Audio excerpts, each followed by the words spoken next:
So this is in question to the Left 4 Dead series if there was ever a redesign of a zombie after the art pass. And not really, because they kind of work hand in hand. So what the process is we have a design that we want for the creatures. Now I like to do design first. Like in the Anacrusis, we had no art for a while because I like the creature first. What's the function of the creature and what do I want out of it? And so you would have these kind of like behaviors that you want, this kind of thing to happen. I think of like, what do I want the player to react to? What do I want them to have to deal with? What do they have to worry about? And so then that kind of informs that creature's skills or tool set. And so then when we start building that, then we'll start talking about what the art is. And like for the Left 4 Dead series is we would do a bunch of temp art, like just tons of concept art. And then we would put them up on the board and we would talk about them and then we would narrow them down to like a handful of them.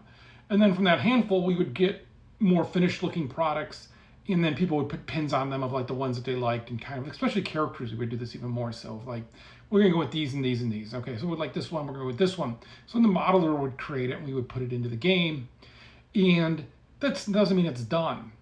All of the characters and all of the creatures would continually being worked on all the time. I remember when we first put in, I didn't like the physical model for Rochelle when we first put it in, and then just talked with one of the artists, and they're just, we'll fix this, don't worry. And they're right, they're super talented.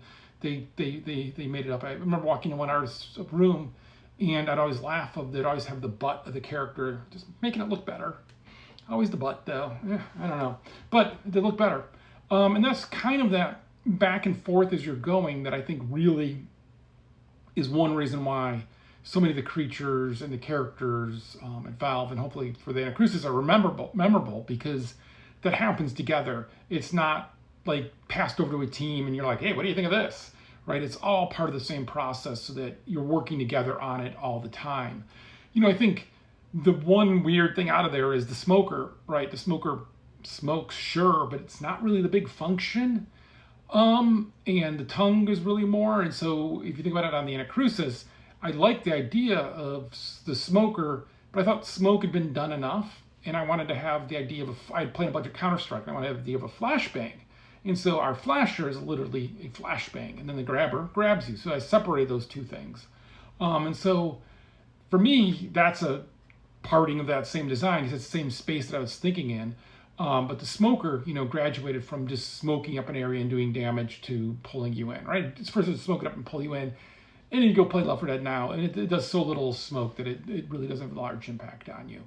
So yeah, no, not really. And I think in a good design / art relationship, you shouldn't have redesigns. You should have constant iteration till you get the thing that you want. That would always be the goal.